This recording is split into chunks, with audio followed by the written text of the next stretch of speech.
Okay, with us today is a 2016 Audi A7. Now this has the supercharged 3-liter V6, and we're going to be doing quite a bit of work on this today. We're going to be replacing the front rotors and pads. We're also going to be replacing the motor mounts, and we're also going to be replacing the exhaust sleeves, that is the couplers between the front and the rear exhausts. Now, the first thing you have to do with an Audi is pick it up. And just like Mercedes, just like BMW, sometimes that can be quite challenging, and to safely support it without threatening the safety of the person working on the car, and at the same time without damaging the car.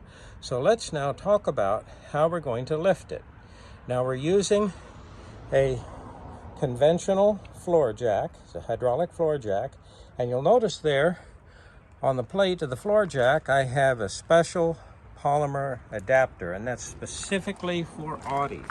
What that does is that's going to fit in the receptacle there at the front and the rear of the rocker panel to safely lift the vehicle.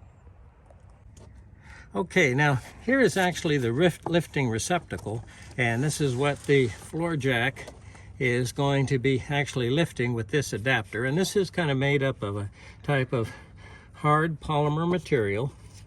Now, be careful, because obviously if the rocker panel is rusted out, when you go to lift it up, the whole thing is going to collapse. So make sure it's in good health. But this is a 2016. Now, of course, I have lifted it up both on the front and the back. Now, when supporting a Audi A7 or A8, one of the things you have to realize is that, of course, a lot of the vehicle is made out of aluminum or just thin sheet metal, so you got to be real careful. Now, one of the steel sections is actually this engine cradle. It's used to support the lower control arms and attach them there to the body of the vehicle. It also is going to support the motor mounts and also the rack and pinion steering. So this is a very, very strong member. So you can see I have my floor jack nicely anchored right here, so it's not going to slip around. Now you'll notice that I do have a gravel driveway. If you have asphalt or concrete, a level, perfectly level surface, that's great. I don't. But here, I like these floor jacks because they have a nice large base, and they have a tendency to dig into the gravel, so they kind of help stabilize it. So here we go. Now, with it supported like this, is I'm going to be able to remove the wheel and work on the brakes without any trouble.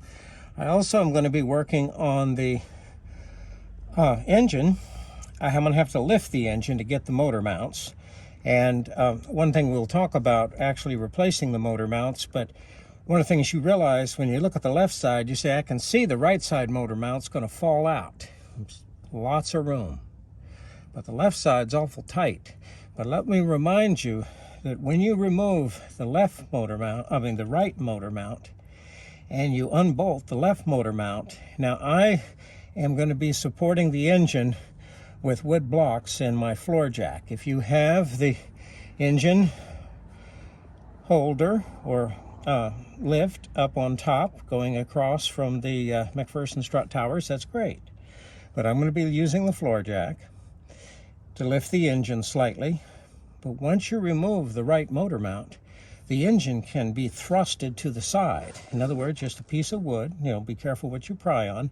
I can actually push the engine there to the right of the vehicle, which gives me plenty of room to remove the left motor mount. We'll actually be demonstrating that.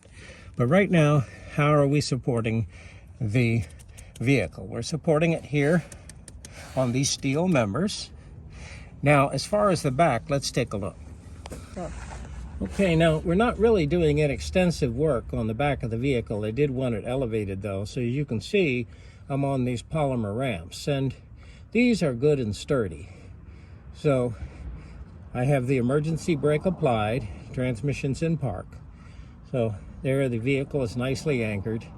Now, I did want to lift the back up because I'm going to be working to replace these sleeves. Now, for whatever reason, some exhaust shop removed the original sleeves and put these clamps and sections of sheet metal trying to repair this, and this leaks and makes a little bit of noise. It's not much, but it's enough to, of course, bother the potential owner of this car. This is a used car, so we'll have ordered new sleeves, and we're going to be replacing those with the OEM style sleeve. Okay, here we've received the exhaust sleeves for our Audi A7, and this is connecting the front section of the exhaust towards, I guess, the mid section of the exhaust. And these were purchased online, very reasonably priced through eBay Motors. And you'll notice that they appear to be original equipment Audi. So very reasonably priced, and this should fit perfectly.